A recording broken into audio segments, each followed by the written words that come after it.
Patience versus Hyperion, one of the few non-PvPs I think we're going to be getting tonight. Yeah, both of these players do frequent this weekly. We've seen Hyperion plenty of times on the bracket. I think we've casted him a couple of times as well. And yeah, of course, the winner of this is going to be going up against Nice. That's pretty cool. And so cool, we are now loading in onto Romanticide LE. LE, of course, standing for Lovers Employment. Lovers Employment. That's when you have the, what's it called? They call it like a power couple, because when they're in like the thing, they provide the electricity. In the top left-hand corner map, starting all the way in the top left-hand corner, we have the blue Protoss player coming down from Korea. He is currently teamless, but representing into the clan. He is Patience. And spawning in the bottom right-hand corner of Romanticide LE, we have the we have the, as I quickly double check, Chinese. Yep. The Chinese. That's the flag anyway on. Yep, Zerg player, the green Zerg. He's currently also teamless. It is Hyperion.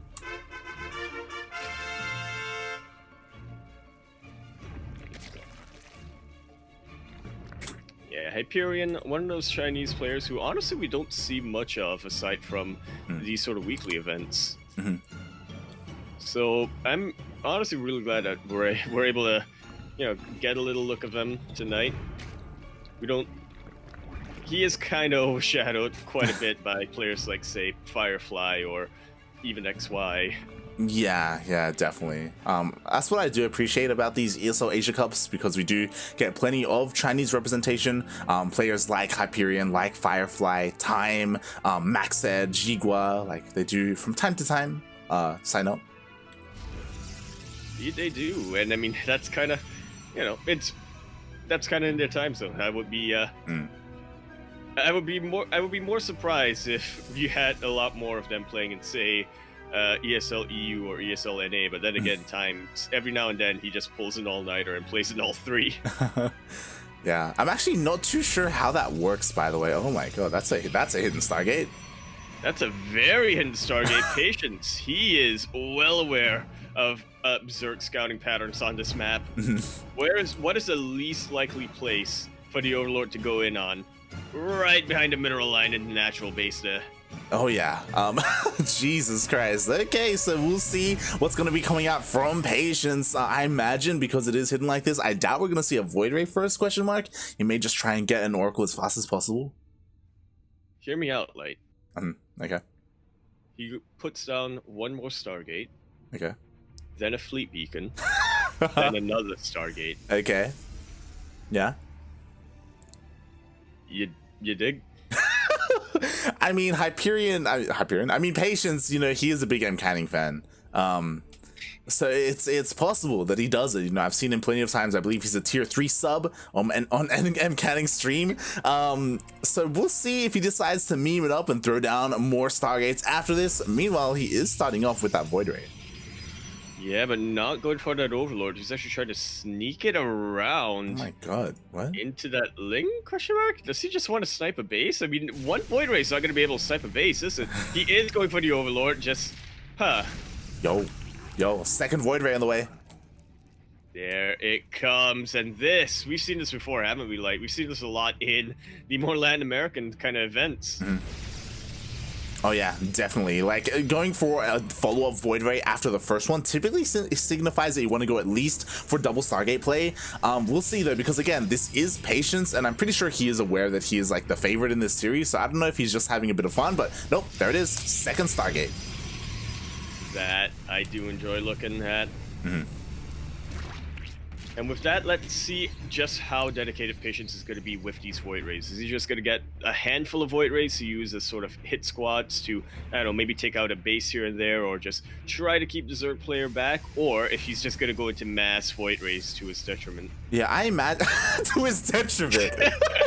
We've seen it happen before, like in PvZ. We have seen this happen to other Protoss players, and I would imagine he's going to get a third Stargate. That's typically how you make this work. Like you go triple Stargate, you get like maybe 6 or maybe 9 Void Rays, and then you switch your tech into like Charge Lots or High Templar with Storm. But again, this is Patience, like his style of play. Like Patience, he does things that don't necessarily make sense. So we'll see what he commits to and how long it takes for him to throw down that Fleet Beacon. Yeah, if he even decides to get a Fleet Beacon, because as you said, the Void Ray, it's the switcheroo unit. Sure, you can get the Void Ray to help your transition into your more, your more sophisticated Skytoss army with Tempest or Carriers or what have you. But you can also use them to force the Zerg player to tech in a certain way, and while the Protoss player techs in a certain other way.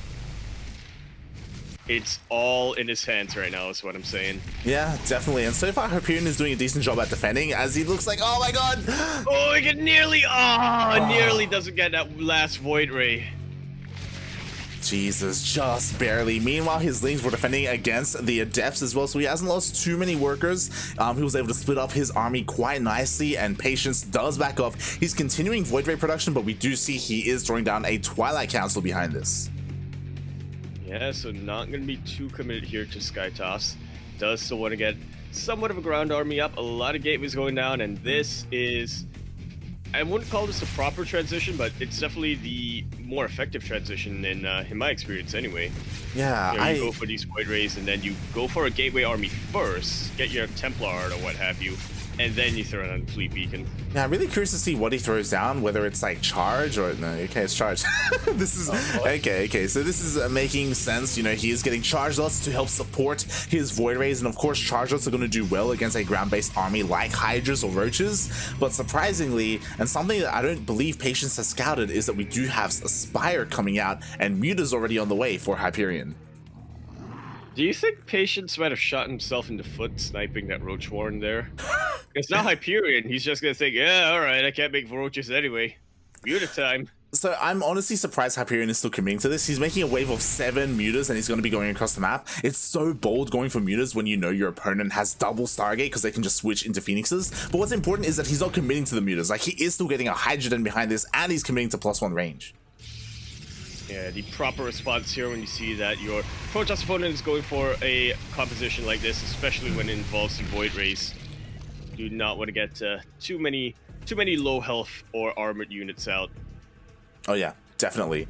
And I mean, it's also possible that Patience may overreact, because we do see he has started Phoenix production, and that's like to hard counter the Mutas. But again, like, there were only that initial wave of Muta was created, right? Like, he's not committing any more to that. Yeah, very nicely done here. Just wants to use them as a bit of a harassment force. But other than that, he's just focusing really hard on the Hydra Lurker main army. And that's basically exactly what he needs. I mean, he needs an answer to the Zealots and to these Void Rays.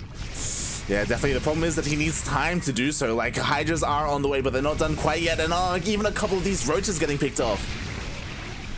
Easy, just like that. They pop.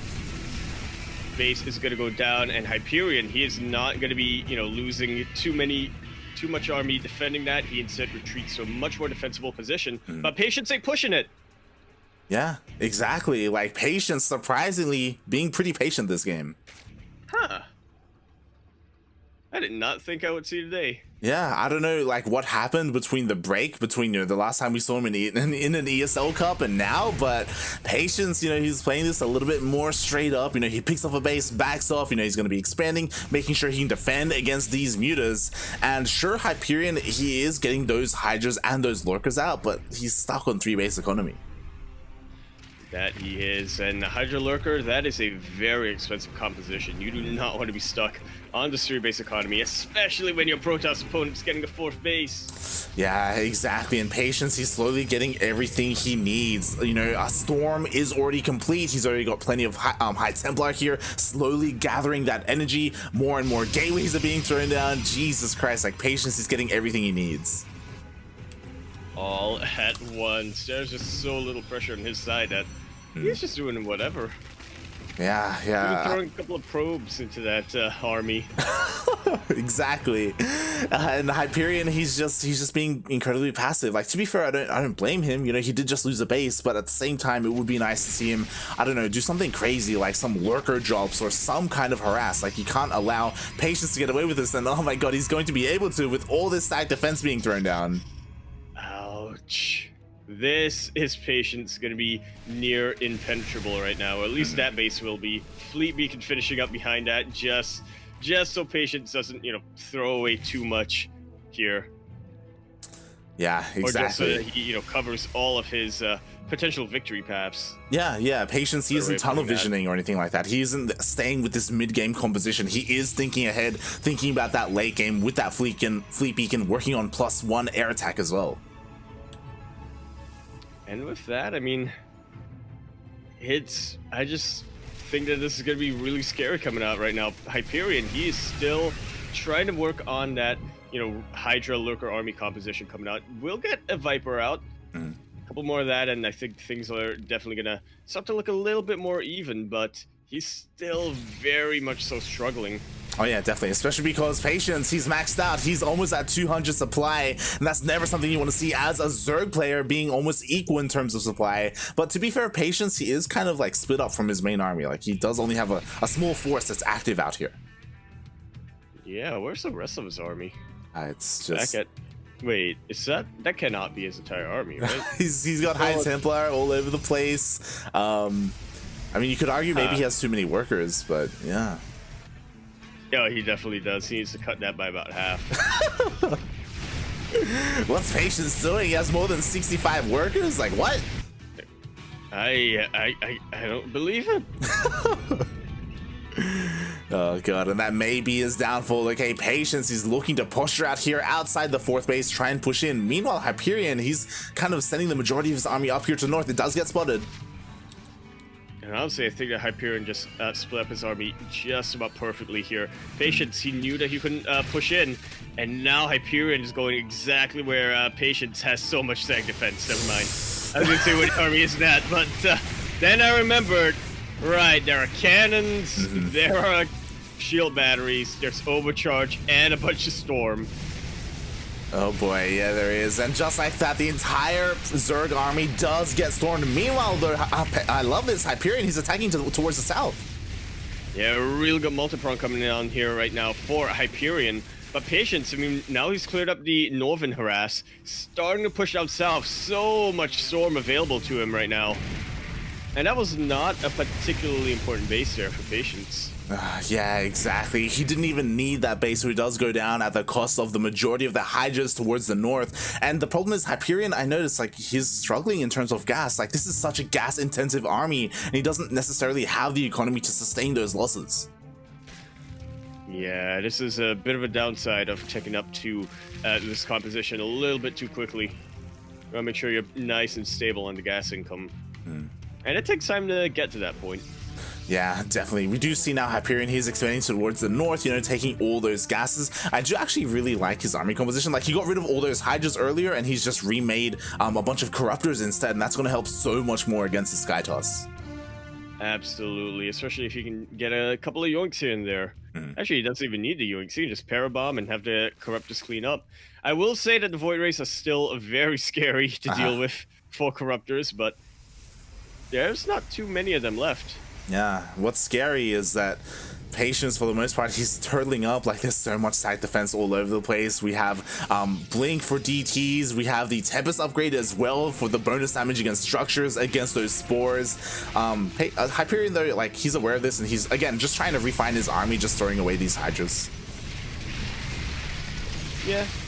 Does not want to be maxed out with an army composition that is just gonna melt to what Patience has got. How long has this been here? Patience, this has been here for about, I want to say, at least 4 minutes. It's been there since at least the 10-minute mark. I saw it earlier. It's just been chilling. Okay. Do you think Patience forgot about it? Phoenix is there just to deal with any mutants who want to come there. Oh, he remembered! He remembered, and he is going to pounce right on top of this Ultra Cavern. not targeting it down, but he does this. It goes straight for the main base, and this pulls the entire army of Hyperion back. Oh yeah, exactly. Everything comes back home, and that's going to give a window of opportunity for Patience to make something happen with his main army. It does give him a chance to make something happen. He's not necessarily making anything happen yet. Now he's starting to siege down these spore crawlers. But surprisingly, they are still in range of the Void Race, I want to say? They're shooting at something. Oh no, I think there was an observer there. It got sniped. The observer got sniped, Light. The observer got sniped. That's why we have 2 observers on the way and an oracle as well for revelation, just for good measure. And yeah, Patience, he's just working on that detection. Speaking of detection, we were talking about it earlier, but the mothership is finally coming into play. And with that, I mean, just be careful with it, Patience. He's actually super exposing it, Light. Really good feedback there on the Viper, making sure that the mothership wouldn't be yoinked, but honestly, it didn't really need. Oh, Patience reacting right at the last second to bring this mothership to safety. So exposing it. It's so very exposed. It's not even hotkeyed with the main army, so it's just kind of chilling here to the bottom left. To be fair, like, there is a lot that can be done with that mothership. You can just send it into the main for a recall, so I want to give Patience the benefit of the doubt that that's something that he wants to go for eventually. Yeah, he is a big Canning fan, as we stated. Oh yeah, tier 3 sub. All right, and so far we do see that Hyperion is harassing with a couple of ultras. Again, I did not expect this game. Like, we are on Romanticide, so I guess it kind of makes sense, but I didn't expect this game to go this long. And for Patience to be as passive as he is, like, look at his massive bank. Like, if he wanted to, he could just go in, like, commit, kill a base, maybe lose a couple of units. But, like, these are things that he could afford to be doing. He's just not going for it. Yeah, honestly, this has gone beyond playing just Patient here for Patience. Yeah. This is more of Patience just saying, I want that Western Union bonus. I'm gonna drag this game out so I can mine more. Exclamation mark menu pog in the chat, by the way. This is gonna be a long game, so you know what, you may want to order some dinner, order some food, and not leave your PC, because we don't know when something is going to be going down here. When is Patience going to finally commit? Okay, I thought it was the mothership finally making its move. That would have been pretty sick, but down south, Light, do you see that dot moving? Oh, it is making its move! It's making its move! It's making its way into the main! Oh my god, and everything is coming back home. Hyperion knows that the recall is coming, and that's exactly what happens. And that is the entire, or majority of the army here for Patience coming down. You know, the Corruptors are trying to come in. Really nice yoink here on top of the mothership. The mothership has used what it was intended to be for, but even still, that's a very expensive loss. Patience honestly not getting too much done here, and forced to back away. Patience recalled in, realized he did not want to be there, and recalled out. Somebody make a gif of that. God damn it, Patience. With, that was literally Patience just walking in, put his hat down, turned around, put his hat back on. Yep. He's like, nope. He just noped on out of there. And you know what? It's going to work, because now he's actually been able to, outmaneuver his opponent to hit this top right-hand corner base. And the Hyperion, sure, he's going to be able to get here, but his lurkers are so far behind. I don't even think he brought them. Yeah, he left them far behind, so he can't really commit and fight this with all these High Templar. Absolutely, and it's not really the air army that's really so scary right now for Patience. It is the Templar. It is the fact that these Corruptors are just going to get stormed down if they try to commit in. Yeah, exactly. Patience doing such a good job right now of zoning Hyperion out. Yeah, we do see those storms go down. Meanwhile, even a bit of a harassing Immortal here in the center. He is remaking that mothership, and I'm afraid that... Yep. Patience, he's just waiting to just do it again with that mothership and with that recall as soon as it's off cooldown. Can this constitute this BM for Patience? Just dragging the game out so he can do this. Maybe, like, again, it's on Patience right now. He's the one who could have been so much more aggressive this game. Yeah. But, I get it. He is that massive tier 3 sub of Mechanic. He really wants to, just prove Senpai that he's worthy. Exactly. prove Papa proud, and we'll see if he's going to be able to do so as he's getting more and more stacked defense. This is something that Hyperion is missing. He does have some spores here in the center, a couple of spores towards the bottom left, but you need so much more stacked defense. You need to work on that creep spread and fight with that if you really want to go toe-to-toe with this army. Yeah, I mean, Hyperion is kind of maxed out, so I guess I'll answer my own question here, but I was just wondering why Hyperion didn't have, too many queens that were going around spreading creep. He is mostly relying on just, spreading things one tumor at a time. And Patience, he's taking advantage of that. He's building fortification points wherever he can on the map. I mean, this is what Zerg wants to do. Patience is leapfrogging forward with stacked defense, essentially, and there's just nothing that Hyperion can do to stop this. I mean, he's trying, and he does the mothership again! It goes down, and is Patience gonna rebuild it? Yep. He immediately rebuilds. He's spending his money on more stacked defense, making this outpost, and he is losing quite a number of Void Rays here. That he is, and it is starting to stack up a little bit. I mean, Patience has got a massive mineral and gas bank, but what are his structures looking like? He doesn't really have that much of anything other than gateways. Yeah, exactly. And we do see, surprisingly, Patience, he's just making more and more Void Rays to rebuild. Oh, Hyperion's committing. Hyperion is committing into this. He pounces right on top of the Sky Army, and the Templar are in such an exposed position right now. But the Ultras, they do go down. They could not contest with all of those shield batteries, with all those Archons, with that Immortal. This is not quite pulling a Mio Micah, but I mean, he went Ultras against Protoss. And he did, and honestly, I'm surprised that that Hyperion didn't push forward with these Lurkers. I feel like Lurkers are really missing in that engagement. They were kind of staying back defensively, and oh my god, one storm and so many of these Corruptors are going to go down. Oh god. So Viper's trying to get some yoinks down, but again, they yoink the Templar. They don't yoink the more important unit that's really killing Hyperion right now, and that is a High Templar. Exactly, and with that, the storms were beautiful. The base does go down. Hyperion is forced back, and now he's kind of stunned. Look at the production. 0 production. He has a massive bank. He's just kind of thinking to himself, what do I do? What do I even make? I got no idea. That's how you can really tell that Patience has succeeded. Hyperion has here. I mean, what probably happened is, maybe there was a delivery or, something going on.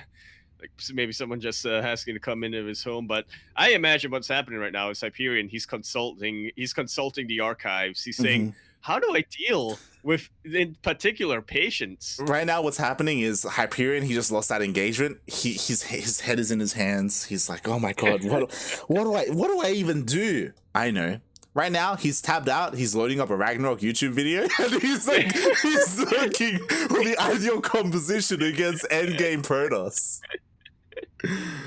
That's what he's doing. He's consulting the old masters known as Ragnarok. And Ragnarok, he's saying to Hyperion right now, tell me, child, who is the opponent you're trying to beat? Hyperion says, it's Patience. And Ragnarok says, you're boned. There is no answer to the enigma that is Patience. I mean, what I would say is, I've been trying to figure that one out myself. That's why I haven't made a guide on it. So Hyperion, he has slipped up in a couple of places. So you know what? Let's head back to the game screen and have a look at a couple of things. When it comes to the upgrades of Hyperion, he hasn't invested at all in air. He has air +2, he has air +1, like +1 attack. It's been 22 minutes. He has a massive bank. Like, he doesn't have 3-3 like in any of his fields. Like, he's really lacking there, and maybe with those upgrades things would have been a little bit different. He would have been able to trade a little bit better. Like, he's been doing decently with these poor like +1 upgrades. Yeah, absolutely. That's something that you cannot underestimate here in StarCraft 2. It definitely can make the difference between a successful engagement and a non-successful engagement.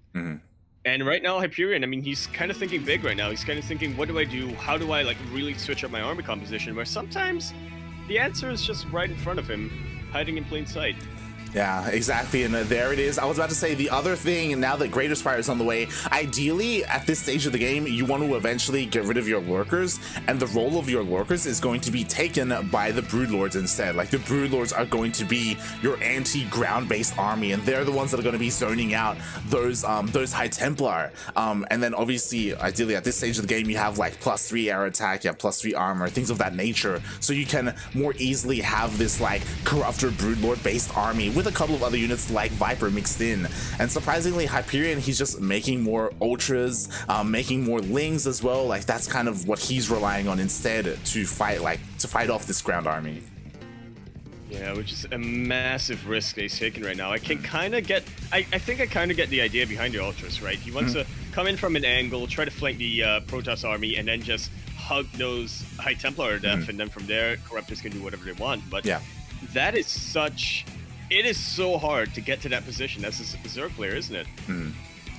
Yeah, definitely, especially when you have all these Archons protecting them. We have a couple of Immortals as well, and yeah, Tempest and Void Rays, like they can do fairly well against Ultras. Like, I don't know if it's possible for them to survive to get on top of those High Templar. Yeah, that's exactly what the Void Rays want to see, isn't it? There we go, 10 Broodlords now in production here from Hyperion.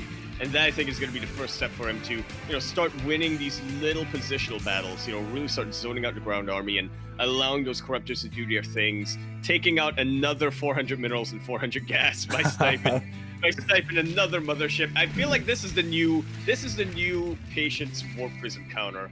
It's no longer how many Warp Prisms does Patience lose, because he's only lost one so far that we've seen. Now it's how many motherships is he gonna lose? Exactly. That's what it's gonna be all about. And so far, he has lost how many? 2 so far? I wouldn't be surprised if he loses another 2 before this game ends. We'll see. I mean, Patience, he is posturing around, looking to push in, and yeah, Hyperion, his army is a little bit out of position, but he does come back, and Patience doesn't commit to a fight. No, he does not. Once again, actually living up to his name. Yeah, he's just containing his opponent, just not allowing Hyperion to take these bases. Do you think Patience just had a bet with Bjorn or something? And Bjorn was like, I bet you can't win a war of attrition. And Patience is like, watch me. Watch me. I'm gonna make him GG without even going for a big fight. I'm gonna make my opponent be the one who runs out of Patience first. Literally. Oh, God. They all just go in, they all just go out. And just like that, one of them getting popped by the Tempest, as well as these Void Rays there. Oh, God. I like the idea. Like, Hyperion was trying to go for a wraparound. Like, he was sending Lings and Ultras and an Overseer, but immediately the Overseer got sniped. That was all the detection, so the Ultras and Lings just couldn't do anything. Oh, God. Now we have DTs on the fringe bases harassing Patience, even expanding, taking one of Hyperion's bases. They're sharing right now. I love it. I mean, Patience gets the minerals, Hyperion gets the gas. I'm fine with that. Yeah, an agreement was settled on. You know, that is what they've decided to go for. And now, oh my God, Patience, he's coming in looking to kill another hatchery. Meanwhile, Hyperion was out of position. His entire army was to the south, and it's so dangerous if this happens because, again, Broodlords are good, but they're so slow. They very much so are. The Corruptors come in way before the Broodlord. So, yeah, there's just really nothing to help buffer against this ground army of the Protoss player. And now Patience, oh my God, Patience doesn't even bother microing. He knows how many shield batteries he's got. Exactly, and this is terrifying because slowly but surely what's going to happen is this creep is going to recede, and you know what? More shield batteries are going to be thrown down instead, and that's a terrifying prospect. We do have Hyperion. He finally has his Broodlords forward, but they're a little bit exposed. They are very exposed right now, but then again, Patience, I mean, his mothership a little bit too far off. Can't quite get on top of these Broodlords to start storming them down without the cloak from the mothership. Yeah, definitely, and these Broodlords are just going to shell away, finally take out this Nexus here towards the north. And yeah, Patience, he just... Mate, he's going to get a 20k mineral bank soon. Look at that bank! That Western Union bonus, you know? My God. And honestly, I mean, we're talking about Patience's bank. Hyperion's bank, not as impressive, but still decently sizable, and that's because he isn't sacrificing so many workers in order to get a better army supply. I just And realized. is that going to be enough for Hyperion? That's what I'm trying to calculate right now. Yeah, this is scary because as you just pointed out, Hyperion is down to 14 workers. And with that, that means that this bank is going to be the only bank that he has. Like, he can remax maybe once, and that's going to be it. He doesn't have much left in him, especially if he can't expand and take one of these fresh bases. Yeah, and it is not looking too likely that that Hyperion does that as of yet. I mean, it's not even... I mean, he has a sizable bank, but I'm just looking at how many hatcheries he's got right now. Does he have enough larvae to deal with that? Beautiful fungal on top of most of the Sky Army, but the Corruptor's way too far away to deal with that. Really good feedbacks coming down on these High Templar, but it does mean that they're using energy they could have used for Storm. Here comes some Storms. The Brute Lord's right in the thick of it. Oh, but you know what? The majority, if not all, of the Void Rays were taken out. I can't quite tell, but I think all the High Templar were taken out as well, so no more Storms available. There is an opportunity here. Oh, nice fungal. Really good fungals being thrown down there. Archon's trying to get something done on top of these cloaked up or clumped up Corruptors, but not really finding it. Another mothership goes down. How many more is Patience gonna make this game? Oh, we'll see. Honestly, here we go. Hyperion is looking to pounce on top of these Tempests. They're so low. Again, Hyperion was able to win the majority of this fight. The majority of the units went down for Patience, but there are just so many shield batteries here. That there are not going to be an overcharge for a while, as only the shield batteries in the back are within the range of that Nexus. But even still, that's a lot of energy that's available for Patience to use. So I do like that. Instead, Hyperion, he's going straight for the shield batteries, not even bothering to engage too far deep into that army. He is slowly sieging his way into the belly of Patience right now. Yeah, into the belly of the beast. The problem is that that beast has a massive, like, economy. We do have Patience with a massive bank behind him. 21k minerals, now down to 19k. And because of that, he can just trade. Just like so. I want to point out that he just remaxed and he's still 20k minerals in his bank. That's Patience for you. And now here comes the final engagement. GG is called, and Patience lives up to his name, takes that series 2-0.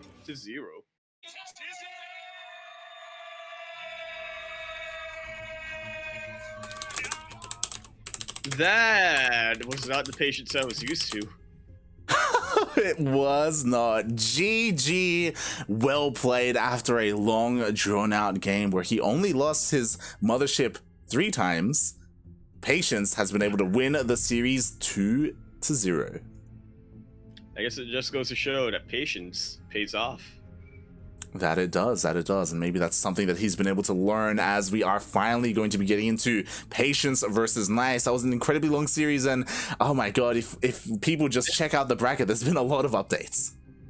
There has. We have Bunny taking out Ragnarok 2-0 and will become the first quarterfinalist of the evening. Firefly narrowly taking out Gogo Joey 2-1, now facing Rogue in the round of 16. Solar Nightmare is going on. Nightmare taking out Creator 2-0. Rex versus Special currently underway. Zest takes out Mechanic 2-0 and now is waiting in that quarterfinals for the winner of either Patience or Nice. Oh, yeah, exactly. So, we are the CranKy Ducklings. We must cast PvP. It looks like we've lined up to cast Patience versus Nice, and then the winner versus Zest. That wasn't a coincidence, by the way. We saw this as a possibility, and we thought, yes. It makes sense. It's PvPs are something we've been deprived of, so now we're just gonna get nothing but PvP, at least until we hit the semis. And by the time we get there, there are gonna be quite some interesting matches. As you said, Dream already 2-0'd down, so oh my god, Dream versus Sass looks amazing there. I forgot to mention that. Yeah.